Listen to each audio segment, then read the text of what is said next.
चलें सर। बिस्मिल्लाहिर्रहमानिर्रहीम। अर्रहमान herbal and homeo clinic की जानब से मैं होम्यो डॉक्टर बशीर अहमद आप हजरात से मुखातब हूँ। हमने एक प्रोग्राम शुरू किया है कि हर 2-3 रोज़ बाद जो हमारी रोज़मर्रा की ज़िंदगी है उनके बारे में, जो चीज़ें हम खाने पीने की इस्तेमाल करते हैं उनके बारे में आपके लिए थोड़ा सा उन पे डिस्कस किया जाएगा। सबसे पहले हम फ्रूट्स के बारे में बताऊंगा। सबसे पहले मैं फ्रूट्स के बारे में आपको बताऊंगा। आपने देखा है कि अल्लाह पाक ने फरमाया कि क़यामत के दिन जो जन्नत में लोगों की ग़िज़ा होगी वो ज़्यादातर फल होंगे। जैसे कि कुरान पाक में अल्लाह पाक ने इरशाद फरमाया अंगूर, जैतून और अपना खजूर और तरह तरह के मेवे होंगे जो जन्नत के लोगों की खुराक बनेंगे। हमारे जिस्म के लिए ये फल, विटामिन्स और जितनी भी चीज़ें हैं, ये फल ये जो हैं विटामिन्स और मिनरल्स से भरपूर होते हैं। इनमें नशास्ता, कुदरती शक्कर, रेशा और रोगनियात भी होते हैं। फलों में तकरीबन 80% पानी होता है और कैलोरीज की तादाद दूसरी ग़िज़ाओं के निस्बत बहुत कम होती है। इस वजह से डाइटिंग करने वालों के लिए या जो लोग अपने आप को मोटा तसव्वुर करते हैं वो अपना जिस्म को स्मार्ट और सुडौल बनाने के लिए ये एक आइडियल ग़िज़ा है फल। फलों में एक बेहतरीन मुफीद तरीन जुज़ रेशा होता है, यानी जिसे फाइबर कहते हैं। ये हज़म नहीं होता बल्कि बुरश की तरह हमारी आंतों की सफाई करता है, जिससे कब्ज़ की शिकायत बिल्कुल ख़त्म हो जाती है। मसलन आलू बुखारा से बेहतर कब्ज़ का कोई इलाज नहीं। अगर दस्त आ रहे हों तो केला नहायत मुफीद है, जिसमें टैनिक एसिड होता है। तमाम सुरख रंग के फल जितने भी हैं विटामिन ए से भरपूर होते हैं, जैसे आड़ू, आम, पपीता, बेरीज वगैरह। एक इंसानी जिस्म को रोज़ाना की बुनियाद पर तकरीबन 50 ग्राम तक विटामिन सी दरकार होता है, जिसके लिए हम माल्टा या संतरा खा के ये लेवल अपना पूरा कर सकते हैं। विटामिन सी हमारे जिस्म में जो खलियात होते हैं उनको तोड़ने और जिस्मानी निज़ाम में कुव्वत मुदाफ़अत पैदा करता है। फलों का रस फौरी तौर पर इस्तेमाल कर लेना चाहिए, क्योंकि इसमें जो विटामिन होते हैं स्पेशली विटामिन सी ये थोड़ी देर बाद ज़ाया हो जाता है। तो हमें चाहिए जब भी हम किसी के यहाँ जाते हैं तो मिठाई का डब्बा या आइसक्रीम या कोल्ड ड्रिंक की जगह हमें ताज़ा फल लेकर जाना चाहिए। कहते हैं किताबों में और कुछ अहादीस की किताबों में भी ये बात आई है कि दूसरे के घर जब भी जाएं मेहमानों की तवाज़ो फलों से करनी चाहिए, और अगर आपके यहाँ कोई मेहमान आता है तो उसकी तवाज़ो भी फलों से करनी चाहिए। अंगूर, ताज़ा अंगूर या किशमिश सेहत व तंदरुस्ती के लिए कीमती फल है। इसमें फास्फोरस, विटामिन सी, विटामिन के भारी तादाद में मौजूद होता है। इसमें कैल्शियम, मैग्नीशियम और आयरन कुदरती हालत में होता है। इसकी शक्कर गन्ने की शक्कर से लाख दर्जे बेहतर होती है। इसमें K53 ये दिल के मरीज़ों के लिए, कैल्शियम 0.7, फास्फोरस 21% होता है। ये एक बेहतरीन खुराक है। अंगूर खाली पेट गैस पैदा करता है, शदीद किस्म की बदहज़मी, गुर्दों, फेफड़ों और कब्ज़ में और गठिया में मुफीद है। जिस्म से बलगम निकालता है। बच्चों को अपने बच्चों को, छोटे जो बच्चे होते हैं उनको अपना सेहतमंद और ताकतवर तवाना बनाना चाहते हैं तो दोपहर के खाने के तकरीबन 3 घंटे बाद इनको अंगूर ज़रूर खिलाना चाहिए। कुरान पाक में भी अंगूर का जिक्र है, तो जिससे ये हमें इस बात की तक़वियत मिलती है कि ये जो फल है अंगूर ये एक अच्छी ग़िज़ा है हमारे लिए। इसके बाद मैं छोटी सी बात अमरूद के बारे में करूँगा। अमरूद एक बहुत ही हाज़म फल है, ये आंतों की सफाई करता है। अमरूद को नहार मुँह खाना चाहिए। ये आंतों से जहरीले मादे और गैस को खारिज करता है। इसमें विटामिन्स और मिनरल्स काफ़ी तादाद में होते हैं। इसमें calcium, sodium, phosphorus, vitamin C और एस्कोरिक एसिड होता है। ये दायमी कब्ज़ में भी मुफीद है और हाई ब्लड प्रेशर के मरीज़ों के लिए भी काफ़ी मुफीद है।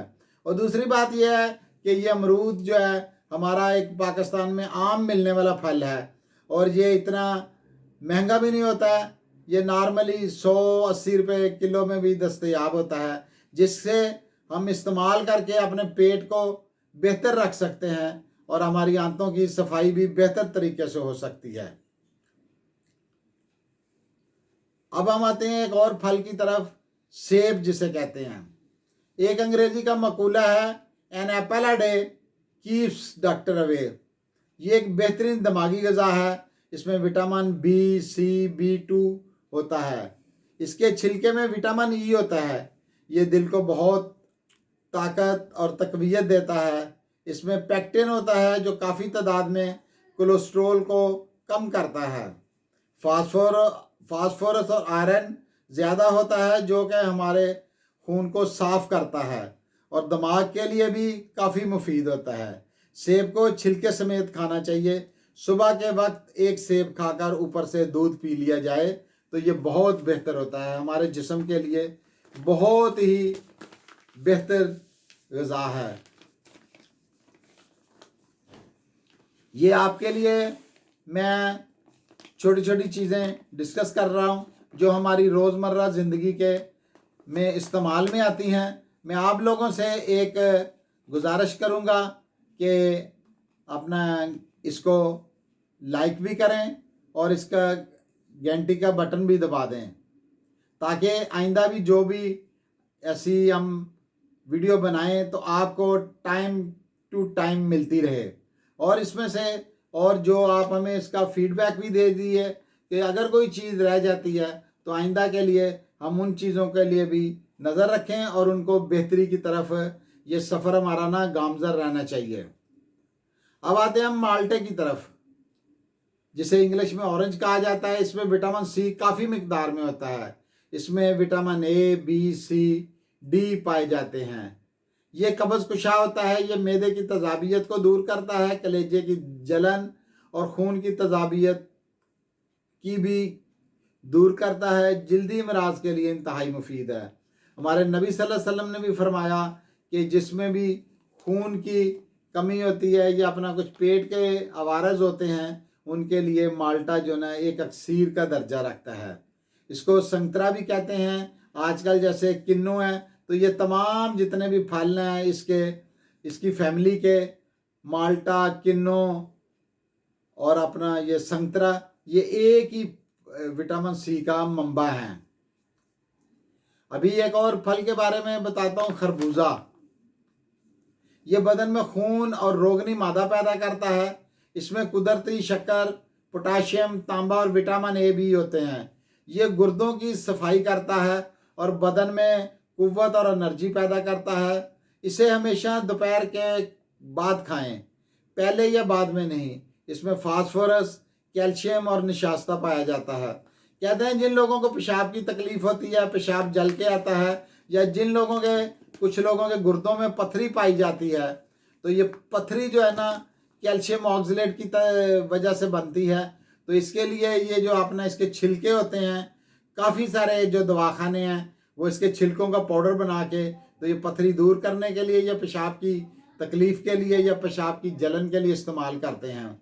हम लोग घर में भी अपना ये जब खरबूजा इस्तेमाल करें तो इसके छिलके संभाल के रख लें, उनको सुखा लें या ऐसे ही उनको रात को पानी में भिगो दें एक प्याले में, और सुबह वो प्याला में जो उसके छिलके रखे होंगे उनके हाथ लगा के हाथ से मसल के वो पानी पी लें तो इससे हमारे गुर्दों की कुदरती सफाई भी होती रहेगी। क्योंकि आपको पता है जितनी भी दवाइयाँ हम लोग गुर्दों के लिए इस्तेमाल करते हैं तो वो आहिस्ता आहिस्ता आहिस्ता आहिस्ता ना हमारे लिए काफ़ी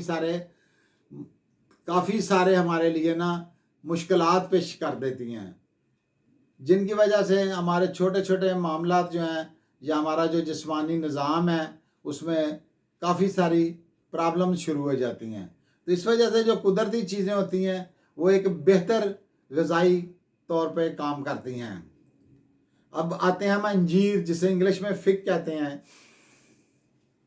अंजीर ये गठिया जोड़ों के दर्द में काफ़ी मुफीद होती है। हलक की सोजश, गुर्दे, मसाने की पथरी और बवासीर में काफ़ी मुफीद है।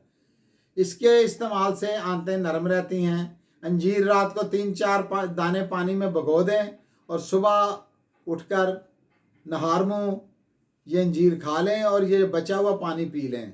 इसमें sodium, calcium, potassium, magnesium, iron, phosphorus, तांबा, आयोडीन और कैरेटिन पाया जाता है। और ये जो है अपना अंजीर है, ये हाइपोथायराइडिज्म जिसे हम कहते हैं कि अपना इसको गिल्लड़ की बीमारी है या अपना इसको थायराइड की बीमारी है, उसमें भी बहुत अच्छा काम करती है। ये कुदरती एंटीबायोटिक खसूसियत रखता है। ये जरासीम कुश है और ये बीमारियों के खिलाफ कुव्वत मुदाफ़ियत पैदा करता है।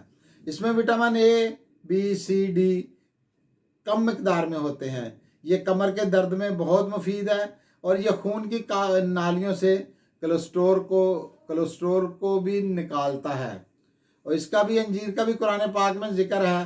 तो ये इसका मतलब ये हुआ कि अल्लाह पाक ने ये जितने भी फल बनाए हैं ये बिल्कुल पाक और साफ़ हैं। मैं उम्मीद करता हूँ कि ये आज की वीडियो आपको पसंद आई होगी। इसके बारे में आप हमें अपनी राय से नवाजिएगा ताकि जो भी कमी बेशी रह गई है आइंदा के लिए हम इसको सही कर लें। अल्लाह हाफिज़।